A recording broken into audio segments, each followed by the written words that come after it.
Do you remember those African-American dinners the history books won't show? The ones that carried whole families through struggle and joy? These dinners were survival on a plate, born from scraps, patience, and love that stretched further than the meal itself. What else have we forgotten that once fed our very spirit? Smothered pork chops were never just dinner.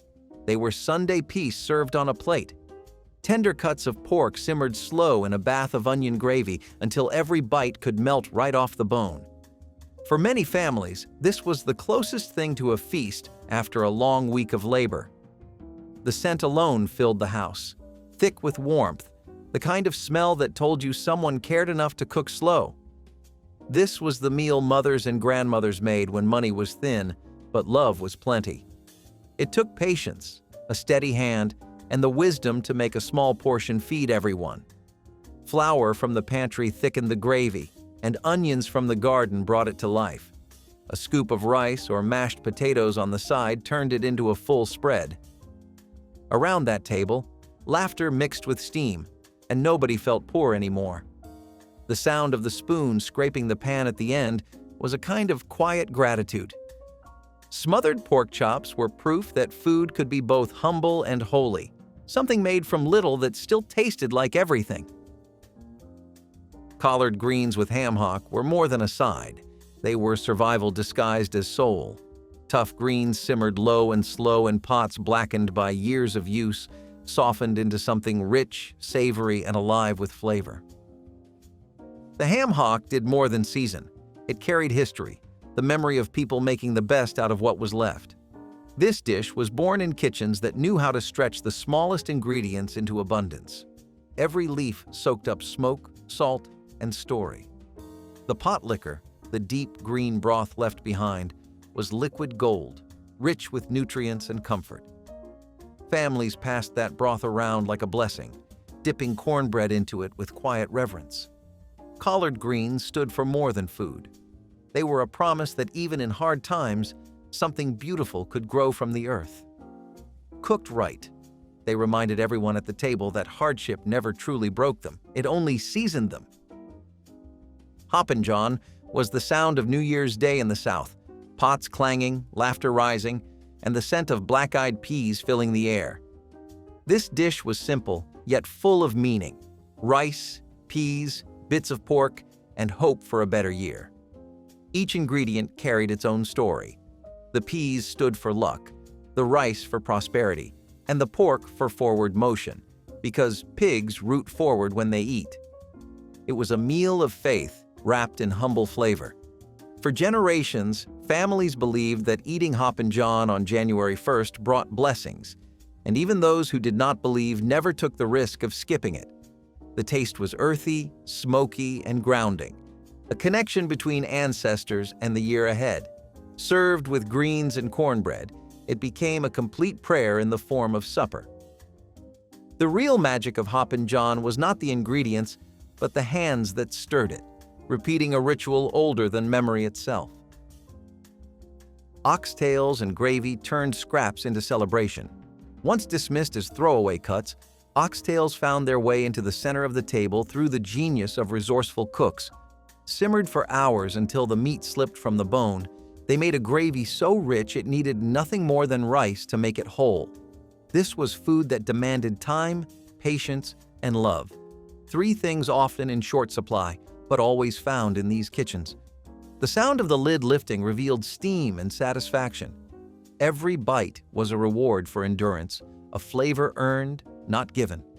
In every home where oxtails were served, you could feel a sense of pride rise from the pot. These were meals that told the truth, that beauty and strength could come from what others threw away. Oxtails reminded every generation that flavor has no class. It only asks for care. Cornbread and buttermilk was a poor man's feast that never felt poor. A simple wedge of cornbread soaked in tangy buttermilk could calm hunger and restore energy after a long day in the fields. In many homes, this was supper. No meat, no fuss, just what was on hand and made to work. Some added a drizzle of molasses for sweetness, while others sprinkled salt and pepper to make it savory. No matter how it was served, It carried the pride of people who refused to let simplicity mean shame. The crunch of the crust and the cool cream of the milk made a pairing both rustic and refreshing. This was dinner for the weary, made with ingredients that every Southern kitchen kept close. The meal carried no pretense, only purpose. It filled the stomach and warmed the soul. Many elders called it country gold, a dish that required no meat, no sides, just gratitude. It was the taste of making do, of turning necessity into comfort. For those who had nothing else, this was enough, and that was its quiet glory. Neckbone stew was proof that waste never belonged in the African-American kitchen. Tough bones, simmered for hours with vegetables and spices, transformed into something deep and rich, a meal that could stretch for days. It started as a dish of survival. Families saved bones from bigger meals and gave them new life in the pot. Slowly, those scraps turned into something tender, flavorful, and full of heart. What began as desperation became a tradition too good to forget. The broth carried every bit of the bone's flavor, thickened by time and love. What others discarded, these families turned into nourishment. The meat fell off in tender strips, and the soup wrapped the room in a warmth that money could never buy. You could hear stories over bowls of neckbone stew, about survival, about faith, about making the most out of the least. Every spoonful was both defiance and gratitude. It was the kind of food that said, "We may not have much, but we have each other." Chicken and rice pirlo was the Low Country's quiet masterpiece, a dish that carried centuries of African knowledge in every grain. Rice, brought and cultivated by enslaved Africans, became the foundation of Southern life, and pirlo was its proud expression. In Charleston and the Sea Islands, every family had its own version, some with sausage, others with shrimp or rabbit. No matter the variation, the secret was patience and timing, passed from one generation to the next. The rhythm of stirring and waiting mirrored the rhythm of a people who built beauty from endurance. Pieces of chicken browned in a single pot, then simmered with rice, onions, and broth until every bit of flavor fused together. The smell drifted through the house long before dinner was called. It was a one-pot wonder, simple, practical, and filled with heritage. Families ate it together, each bite a lesson in patience and preservation. In its steam was the story of hands that toiled the earth, yet still found time to cook beauty into existence. Pirlo was not just sustenance, it was survival elevated into art. Turnip greens and potlikker were the soul of Southern resilience. The greens simmered slowly with ham hocks or smoked turkey, soaking up every drop of flavor the meat could give. But it was the leftover broth, the potlikker, that held the real power. Dark, rich, and full of nutrients that kept generations strong. Some folks would save jars of it in the icebox, reheating it for days until it deepened into liquid comfort. Others swore by it as medicine, a cure for whatever hardship you carried. In every home that made it, the potlikker wasn't just broth. It was inheritance. People saved it like treasure, sipping it straight or mopping it up with cornbread. This was medicine and meal in one, born out of a world that left no room for waste. The smell of greens cooking filled small kitchens with the scent of home, no matter how little there was. In the South, to share your potlikker was to share your blessing. It was more than food. It was a reflection of endurance that could never be erased. Catfish stew was a riverbank tradition, built from the waters that sustained entire communities. Fresh-caught catfish cooked with onions, tomatoes, and peppers made for a dish that hit every sense. In fishing towns, it was the meal of both work and reward. The catch of the day turned into supper for all. Every fisherman had a secret ingredient, a pinch of sugar, a splash of hot sauce, or the patience to let it simmer just right. It was a stew that tasted like freedom, pulled straight from nature's hand.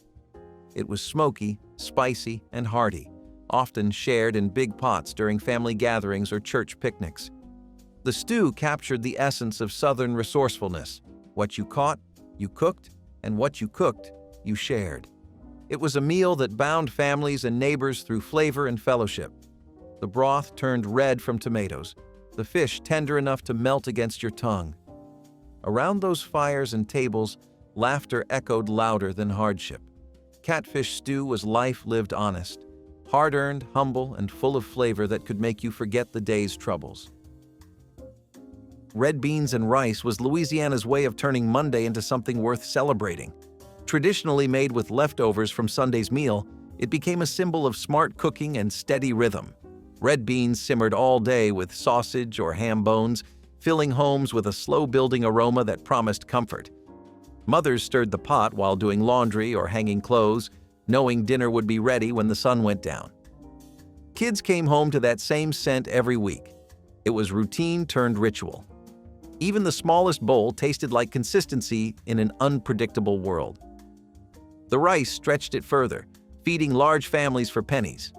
Each spoonful carried the taste of spice, smoke, and survival. This was food that respected both time and thrift, a recipe that turned labor into love. Even when money was short, a pot of red beans could make any house feel rich. It was simple, sustaining, and unshakably soulful. The kind of meal that turned ordinary Mondays into memories. Gullah crab rice was coastal genius, born from saltwater hands and the rhythms of the Carolina tide. It was a dish that told the story of the Gullah people, descendants of enslaved Africans who carried their rice-growing knowledge across the ocean. The crab, fresh from the water, met rice cooked slow and steady, seasoned with the patience only experience brings. It was never just about the food, it was about preservation. Every time someone cooked it, they kept alive a piece of language, rhythm, and identity that history tried to silence. Eating it was a way to remember who you came from. Each bite tasted of the sea breeze, the marsh, and the legacy of survival. It was not fancy, but it was powerful. Every grain was history you could taste. Families would gather near the shore, cracking shells, sharing stories, and savoring the flavor that connected them to generations before. Gullah crab rice wasn't written in any book, but it never needed to be. It lived on through memory and repetition. The rice stretched the meal, the crab gave it richness, and together they made life taste just a little more abundant. Turkey necks and gravy were the kind of food that proved hard times could still taste good. The necks, once considered scraps, were simmered for hours until the meat turned tender and the broth turned silky brown. With a little flour and fat, that broth became gravy, thick, savory, and irresistible, poured over rice or mashed potatoes. It was the kind of dish that demanded patience, hours of slow cooking and quiet care. The best cooks knew that nothing rushed ever tasted right. When that first spoonful hit the plate, it carried the weight of every hour spent waiting. The kitchen filled with the scent of something special, the kind of smell that drew family from every room. It was food made from patience and pride, turning thrift into triumph. The bones held flavor that money could not buy, and the slow cooking turned it into gold. Turkey necks and gravy were proof that nothing was wasted in a home that understood value, not just in ingredients, but in love. Chitterlings, or chitlins, divided every table they graced. To some, they were an act of remembrance. To others, a test of loyalty to tradition. Cleaned for hours and simmered even longer, these pork intestines were a dish born from survival itself. Preparing them was a labor of respect, the kind of work that required both love and endurance. Families often gathered to clean and cook together, laughing and teasing while the pot bubbled away. It was not just about the meal, it was about togetherness, about honoring the old ways. Enslaved ancestors were given the leftovers of the animal, and through skill and sheer will, they turned those pieces into something lasting. The smell was strong, the process demanding, but the reward was respect, proof of endurance passed down through time. Chitlins were not about glamour. They were about gratitude, about honoring the hands that once had no choice but made beauty anyway. Served with vinegar, cornbread, and pride, they carried both pain and perseverance in every bite. Love them or not, they remain a symbol of turning struggle into heritage. Field peas with snaps were humble, hearty, and straight from the soil. Cooked in cast-iron pots with onion, salt pork, and water, They simmered into something that tasted like summer and hard work. The snaps came from breaking green beans into the pot, adding texture and freshness. It was the kind of meal you could smell from the yard, the kind that brought kids running inside. The slow boil of the pot sounded like calm itself, a steady rhythm that matched the heartbeat of the home. When served with hot cornbread, it felt like a blessing more than dinner. This was the dinner of farmers and families who lived close to the land, guided by rhythm and resilience. The flavor was simple but deeply satisfying, earthy, smoky, and real. Field peas were more than a meal. They were a lesson in balance, born from African farming wisdom brought across oceans. No waste, no rush, just steady nourishment. On a quiet evening, a bowl of peas and snaps could feed more than hunger. It fed gratitude. Barbecue pig's feet turned what others threw away into a centerpiece. Slow cooked until the meat slipped from the bone, then brushed with tangy sauce and kissed by smoke, they became the pride of backyard gatherings. Every pitmaster had their own secret. Some swore by apple cider vinegar, others by brown sugar or hot pepper flakes. What mattered most wasn't the recipe, but the patience to let the smoke work its slow, sacred magic. When that first bite hit your tongue, it was less about meat and more about memory. This was food that demanded conversation, laughter, and sticky fingers. You could not rush it, and that was the point. It was about fellowship as much as flavor. Every bite held the story of people who learned to make do, then made magic. Pig's feet were cheap, yes, but when seasoned right, they rivaled any feast. Served at block parties, cookouts, and family reunions, they were celebration food through and through, a reminder that joy doesn't need wealth, just good company and a full plate. Stewed chicken with rice and gravy was a working family's masterpiece. One bird, stretched across rice and broth, could feed everyone and still leave leftovers.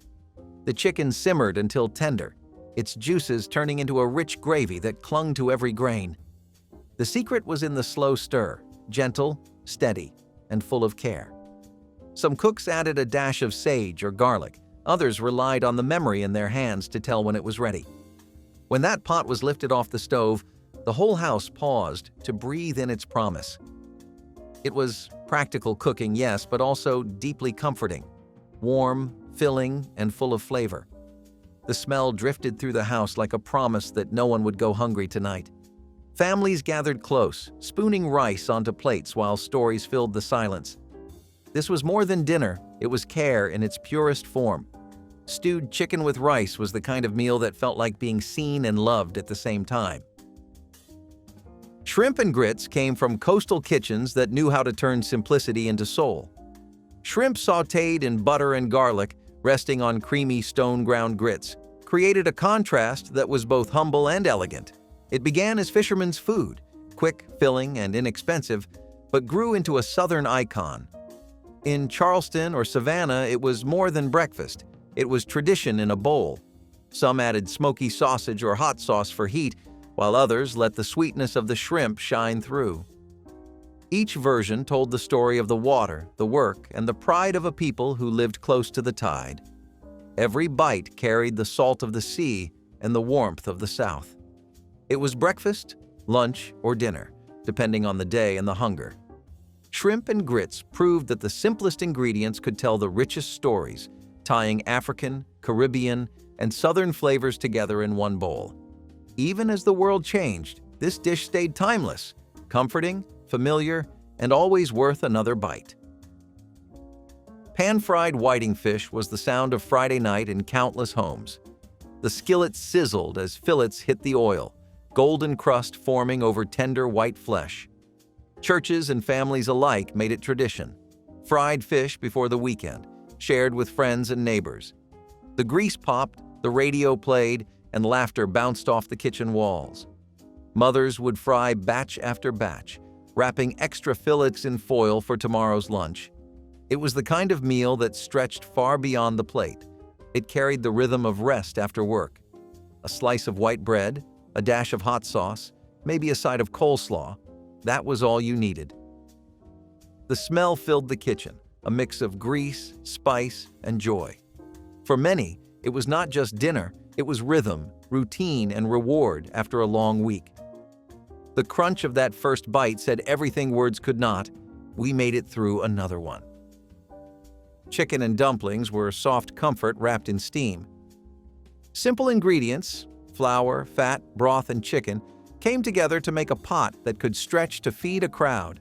The dumplings floated like clouds in thick gravy, soaking up every drop of flavor. It was the kind of dish that fixed more than hunger. It fixed the day. Children waited at the table, the air thick with the smell of chicken and dough. When the lid came off, steam rose like a prayer, curling around the faces of everyone waiting to be fed. The aroma carried warmth through the walls, and families gathered around waiting for a taste. This was food that healed, food that calmed. It was made by hands that had seen hard days and still chose to stir love into the pot. Chicken and dumplings reminded everyone that patience always pays off and that home can fit in a single bowl. Gizzards and rice told a story of resourcefulness and respect.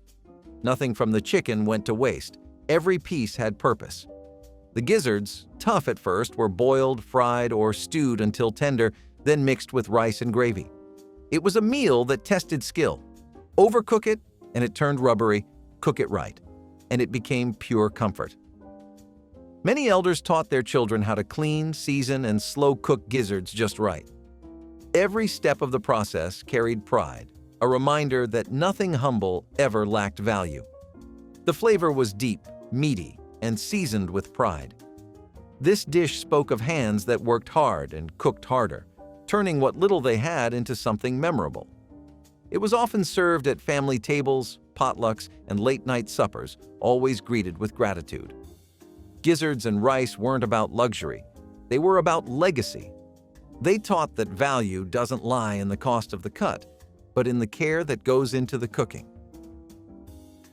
Sweet potato stew was the kind of meal that could make even the hardest day feel softer. Chunks of sweet potato simmered slow with onions, carrots, and a handful of spices filled the kitchen with warmth before anyone took the first bite. It was a stew built from memory, a blend of African roots and Southern heart that carried comfort in every spoonful. Some cooks would add nutmeg or cinnamon, turning it just a touch sweet, while others let the savory side shine with smoked meat. Every home had its own way, yet they all tasted like love made edible. It was food that hugged you from the inside out, quiet and steady as hope itself. The natural sweetness of the potatoes met the savory broth like old friends reunited. In homes where money was tight, this one pot could stretch to feed everyone and still leave some for tomorrow. It was a dish of gratitude more than luxury, one that spoke quietly of resilience. The pot sat at the center of the table, bubbling and fragrant, calling everyone in from the day's labor. For families who had little, it was nourishment. For those who had more, it was still love. The sweet potato stew did not need decoration. It already tasted like hope. Pepper steak and onions was the taste of transition, born in kitchens that sat between the South and the North. Thin slices of beef cooked in soy sauce, black pepper, and onion turned simple ingredients into something that felt city slick but still soulful. It became a favorite among families who moved north during the Great Migration, blending Southern seasoning with new urban flavors. It was quick, satisfying, and adaptable, perfect for long workdays and small apartments. The rich, savory smell filled hallways in Chicago, Detroit, and New York, where families found comfort in its familiarity. It was food that said you could start over without leaving your roots behind. The sizzle in the pan mirrored the energy of those bustling city streets where new opportunities and old recipes met in one pot. This was a dinner that filled bellies and bridged generations, one foot in tradition, one in change. The steak was tender, the peppers bright, the sauce thick and glossy like pride itself. Served over white rice, it carried the comfort of home, even in unfamiliar places. Pepper steak and onions proved that no matter where you went, you could take your flavor with you. Fried cabbage with sausage was the workhorse of weeknight dinners, quick, hearty, and full of flavor.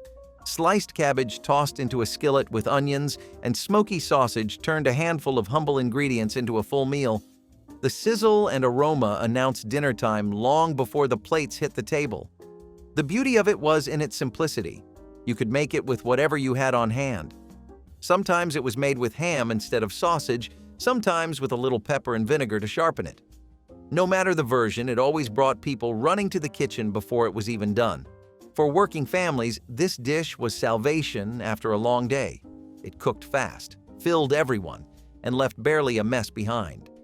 The sweetness of the cabbage blended perfectly with the salt and fat of the sausage, creating something far greater than the sum of its parts. It was peasant food elevated through experience, cooked with instinct instead of instruction. Every forkful was a reminder that simplicity, when done right, could taste like abundance. Fried cabbage and sausage didn't need fancy spices or elaborate technique, just heart, heat, and the sound of laughter in the kitchen. Stuffed bell peppers turned leftovers into elegance. Ground meat, rice, and tomato sauce came together inside hollowed peppers, baked until tender and bubbling.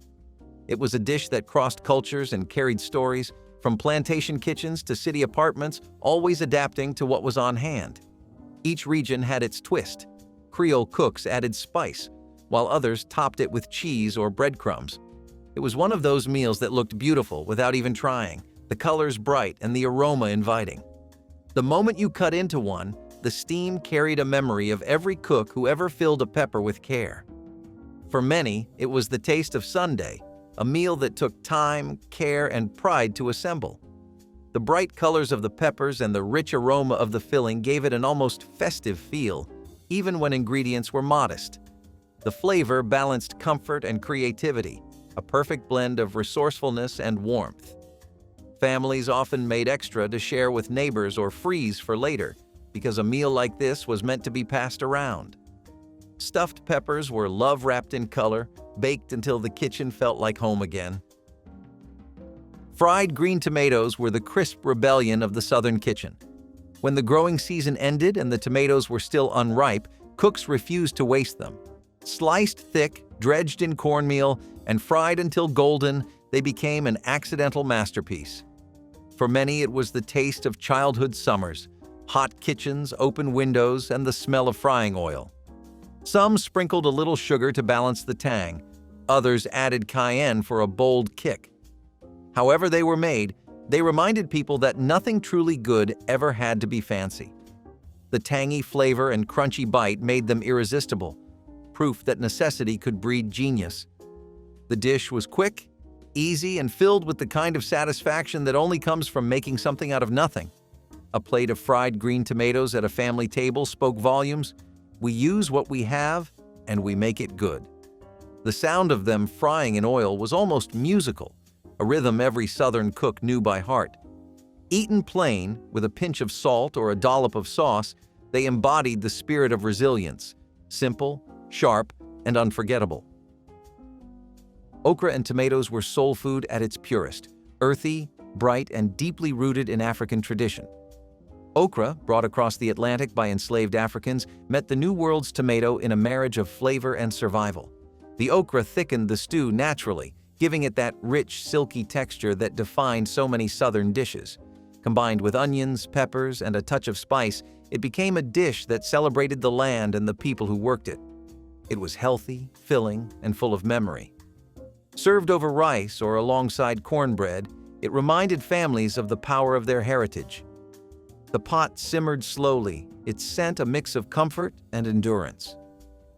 Okra and tomatoes told a story that started in struggle, but always ended in pride. Fried corn with bacon was the sound of summer sizzling in a skillet. Fresh corn cut straight from the cob met smoky bacon and butter until it turned golden, sweet, and salty all at once. It was the taste of long days in the field, followed by laughter on the porch. This dish wasn't just side food, it was a celebration of harvest and hard work. The kernels popped softly in the pan, releasing the scent of everything good about home. Bacon gave it body, butter gave it richness, and the corn gave it joy. It was a recipe that belonged to no one person, but to every kitchen that knew what flavor meant. Fried corn with bacon needed no rules, just fresh ingredients and a hot skillet. Simple, honest, and full of life. That was the Southern way. Baked macaroni and cheese was the royalty of comfort food, the golden crown on every family table. Thick elbow macaroni layered with cheese and butter, baked until bubbling and crisp at the edges, made every meal feel like a celebration. This dish was more than a side. It was a statement of love. Every forkful carried the weight of memory. From Sunday dinners to church gatherings where the casserole dish was passed with care, it was the first thing to disappear at reunions and the last thing anyone ever forgot. Whether made with sharp cheddar, evaporated milk, or a secret blend known only to Grandma, the flavor was unmatched. It was creamy, indulgent, and sacred, a recipe perfected through generations of trial and pride. Macaroni and cheese was the soul's reward for hard weeks and full hearts, the dish that could bring everyone home again. Fried pork fatback with biscuits was the salty proof that struggle could still taste good. In homes where meat was scarce, fatback, thick strips of salted pork, became a treasure. Fried crisp, it added both flavor and sustenance to the table. Paired with warm, fluffy biscuits, it turned modest ingredients into pure comfort. The salt cut through the soft bread, creating a balance that felt rich even when the pantry was bare. It was survival food with dignity, cooked by hands that refused to give up. Families would gather in the morning, the smell of fatback filling the air before the day's work began. It was simple, sustaining, and utterly Southern, a dish that reminded people that even the hardest times could still begin with something delicious. Rice and gravy over cube steak was the weeknight answer to hunger and heartache alike. Cheap cuts of beef, pounded thin and fried, turned tender when smothered in brown gravy. The rice underneath soaked up every drop, transforming the meal into something rich and comforting. It was the food of long days and tight budgets, but it tasted like celebration. The dish carried a rhythm familiar to every Southern kitchen: sizzle, stir, simmer, serve. The gravy was where the magic happened, thickened not by precision, but by instinct. Families gathered around plates steaming with warmth, the sound of forks against porcelain, a kind of music. Rice and gravy over cube steak didn't pretend to be fancy. It was honest, hardworking food, just like the people who made it. Wild rice pudding combined indigenous grains with African-inspired preparation to create a dish both nourishing and subtly sweet. Wild rice grew naturally in shallow lakes and slow rivers, and enslaved families near these wetlands harvested the dark grains with paddles and baskets, drying them in the sun for year-round use. Cooked slowly in water until tender, the rice was stirred with a bit of sorghum syrup or honey if available, making a warm pudding that supplied protein and lasting energy. Its nutty flavor and satisfying texture turned a simple bowl into a special treat, especially when fresh fruit or spices could be added. This recipe carried forward after emancipation as African American cooks continued to value wild rice for festive meals and family gatherings. Modern chefs still celebrate its earthy richness, but the story behind wild rice pudding honors the blend of native and African foodways that sustained people through scarcity and created a dessert that is at once humble and deeply rooted in the shared history of America's wetlands and kitchens. Sweet potato pie with brown sugar meringue crowned holiday tables with a beauty that matched its flavor. Smooth, mashed sweet potatoes blended with warm spices created a filling as rich as any custard, poured into a flaky handmade crust. The crowning touch was a cloud of meringue whipped with brown sugar until caramel-scented peaks formed and browned lightly in the oven. Families saved the first slice for honored guests or elders, a sign of respect and affection. The pie carried the sweetness of the Southern soil and the skill of generations who knew how to stretch simple ingredients into celebration. Children licked the mixing bowls clean while parents watched the meringue rise, a shared moment of anticipation before the feast.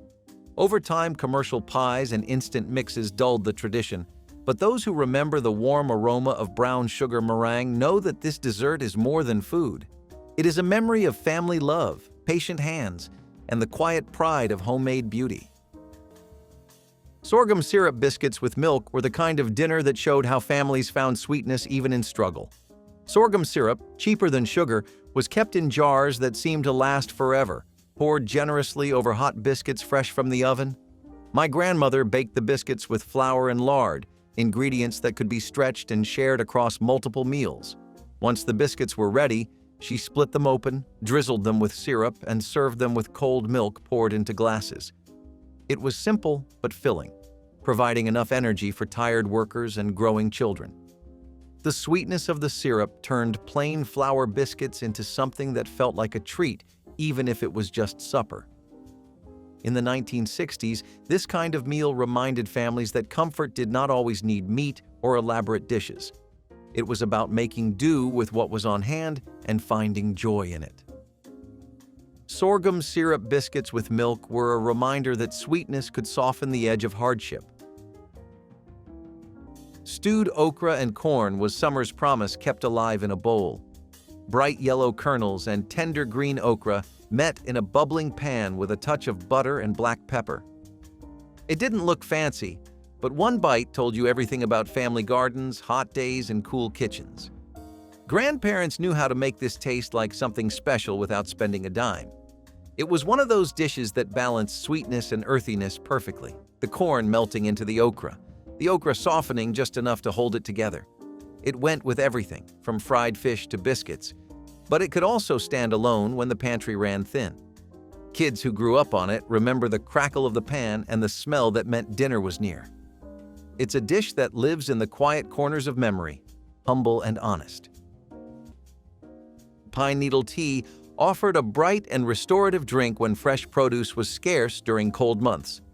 Enslaved foragers collected the youngest green needles from longleaf and loblolly pines, rinsed them carefully, and steeped them in hot water until the brew released a light citrus aroma.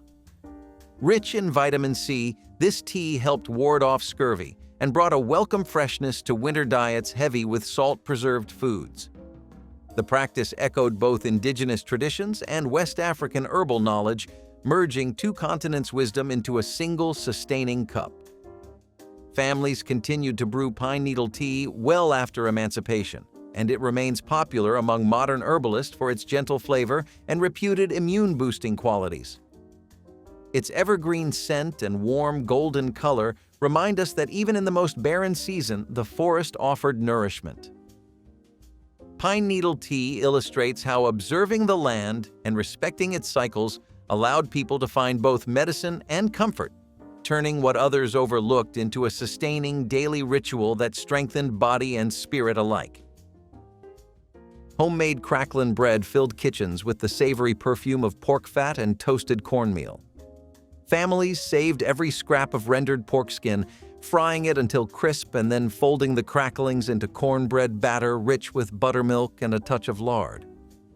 Baked in a well-seasoned skillet, the bread emerged with a crisp crust and pockets of salty crunch that delighted children and elders alike.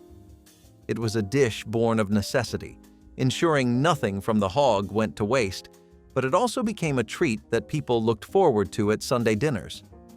Neighbors often traded cracklings after a hog killing, turning the preparation into a social event that celebrated thrift and flavor. Today, store-bought cornbread mixes rarely capture the depth or texture of the old-style crackling bread, and few families still render their own pork. For those who have tasted it, the memory of that smoky, savory slice remains a reminder of community resourcefulness and the joy of making something extraordinary from humble ingredients. Sweet corn and onion skillet was the kind of dish that came together quickly, made from what the garden and pantry had to offer. Fresh ears of corn, or sometimes canned when the season had passed, were sliced from the cob and tossed into a hot pan with sliced onions. Lard or bacon fat did the work of bringing flavor, sizzling until the onions browned and the corn caramelized. The smell was sweet and smoky, filling the house with a promise of comfort even before the first bite. It was cheap, it was fast, and it was nourishing, the kind of supper that stretched across countless families trying to make ends meet. My grandmother served it with bread or cornbread, letting the skillet's juices soak into every bite. The simplicity was its strength, just vegetables and fat, transformed into something more than the sum of its parts. Sweet corn and onion skillet reminded everyone that even with little, you could still eat well. Okra and tomatoes stew was the kind of dish that stretched a garden into a meal. The pot came alive with color, bright reds and deep greens bubbling together, thickened just enough to cling to rice or cornbread. Okra was the backbone, its silky texture giving body to every spoonful, while tomatoes brought the tang that tied everything together. Grandparents made it in the summer when gardens overflowed and nothing went to waste. If you had a little onion, a pinch of salt, and patience, you could feed everyone. The smell drifted through the house, a mix of earthiness and spice that promised something hearty on the table. It wasn't just about taste, it was about gratitude, about pulling something beautiful out of the soil and turning it into sustenance. In lean times, this stew could hold a family steady. Some added smoked sausage when they had it, others kept it purely from the garden. But the feeling it gave was always the same: full, content, cared for. It's a dish that proves comfort doesn't need money, just memory. Ground pumpkin seed. Porridge transformed leftover seeds into a hearty meal that supplied both protein and healthy oils. After pumpkins were cooked for pies or stews, the seeds were washed, dried, and pounded into a coarse meal.